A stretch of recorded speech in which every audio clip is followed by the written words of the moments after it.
Bonjour. Faut-il pendre tous les visionnaires ? N'est-ce pas là un appel à la haine et à la violence ?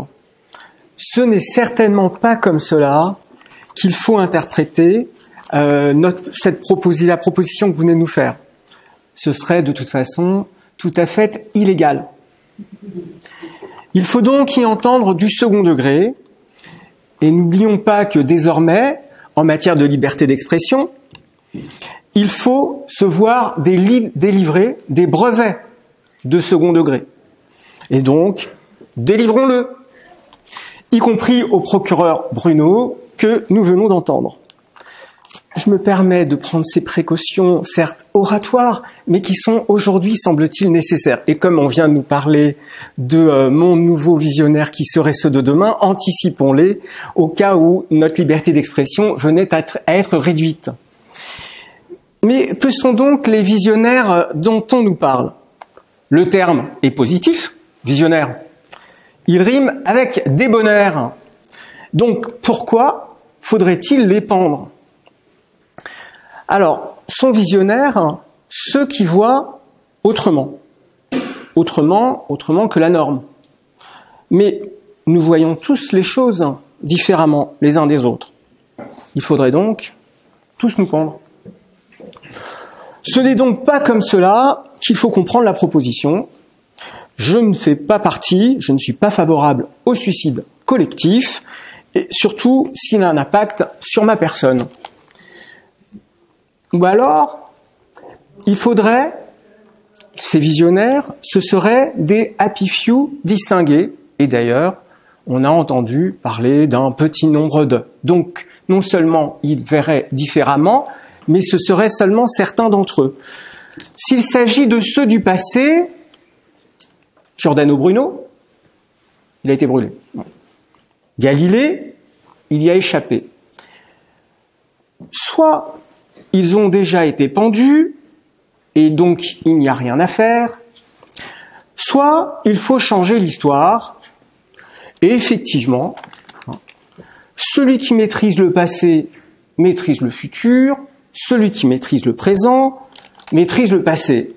C'est George Orwell dans 1984, et il n'y avait pas encore toutes nos capacités actuelles, mais le numérique peut tout à fait nous aider, en maîtrisant le présent, à transformer ce pseudo-passé. Rappelons d'ailleurs à ce propos, puisque tu nous as dit que 2 et 2 font 4, et c'est tout à fait inexact, puisque nous savons tous que 2 et 2 font 5. C'est Winston Smith qui, pendant tout 1984, qui a du mal à bien l'entendre, mais finit par le dire spontanément à la fin du roman. Il suffisait de le motiver un peu mieux. Ça se fait, ça se pratique, ou ça peut se pratiquer, afin qu'une vérité et qu'une vision effective, mise en œuvre, puisse être partagée par tous.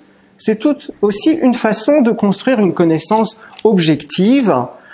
Il y a des moyens d'y parvenir. S'il s'agit des visionnaires du présent ou du futur, là, c'est tout autre chose.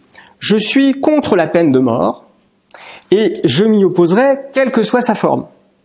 Pendaison, certes, ce que vous avez mentionné, mais ce pourrait être, puisque manifestement il s'agit de métaphores, mort civile, mort sociale, mort économique, j'y suis contre. Pour tous les visionnaires. Par extension, évidemment, je m'oppose à la mort, par pendaison ou autre, de toutes les autres visionnaires, les visionnaires animaux. On en a peu parlé.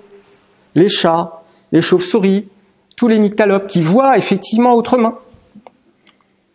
Et par extension, j'ai évidemment la même position s'agissant du règne végétal. Pourquoi se limiter aux animaux ? Mais alors, que devons-nous faire des nouveaux visionnaires qui ne sont ni animaux, ni végétaux, les visionnaires siliconés dont on nous parle au quotidien. Oui, ce sont ces intelligences artificielles, c'est-à-dire, parce que c'est bien dans le cadre de la vision, si vous avez noté, que se sont développés, que l'on parle aujourd'hui, se sont révélés ces nouveaux visionnaires. Les travaux de Yann Lequin, lorsque en 2016 ils sont devenus de portée mondiale, c'est bien parce qu'on travaillait sur ImageNet, sur les bases de données d'images. C'est bien dans le cadre de l'image que se sont développés ces nouveaux visionnaires que sont les intelligences artificielles. Ça a été évoqué, abordé tout à l'heure. Elles semblent favorables et utiles. Déjà, elles voient mieux certains cancers que les médecins. Elles sont bien visionnaires. Elles sont bien voyantes. Mais celle-ci, cette IA, qui voit mieux les cancers et donc qui nous est collectivement bénéfique, est limitée. Elle ne peut pas en même temps et seule dire, par exemple, puisqu'on est dans le domaine, disons, médical, mon affection pour mes proches. Et ce n'est pas pour demain. Faudrait-il une IA de toutes les IA? D'autres visionnaires le sont, mais de manière métaphorique, toujours dans le domaine de l'intelligence artificielle, puisque ce sont nos nouveaux visionnaires. Une IA, par exemple, peut, dans le domaine social, mieux connaître que moi mon comportement social et, pour donner un exemple tout simple, me mettre en contact via LinkedIn via 4 ou 5 intermédiaires jusqu'au tout autre membre du réseau. J'en suis tout à fait incapable.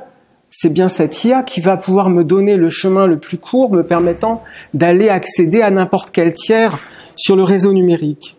Mais là encore, cette IA, aujourd'hui en tout cas, et pas avant longtemps, elle ne dira rien de mon amitié, puisqu'on parle d'amis. Elle ne dira rien de mon amitié avec mes amis qui sont hors numérique, et il se trouve que j'en ai. Faut-il les pendre? Non. Condamnons ces IA à toute autre chose. Condamnons ces nouvelles visionnaires, non pas à la pendaison, mais à l'obligation. À quelles obligations? Prenons-en deux. Rendre compte aux humains, et plus généralement, à tous leurs inférieurs, à ces IA, non intelligents, puisqu'elles le sont, qui ne sont ni visionnaires, ni géniaux. Condamnons-les également à interagir avec les humains, et plus généralement, avec tous leurs inférieurs, non intelligents, qui ne sont ni visionnaires, ni géniaux. Voilà ma vision des pendaisons des visionnaires. Elle ne doit pas être celle des humains, mais pourrait, pour les intelligences artificielles, prendre de nouvelles modalités.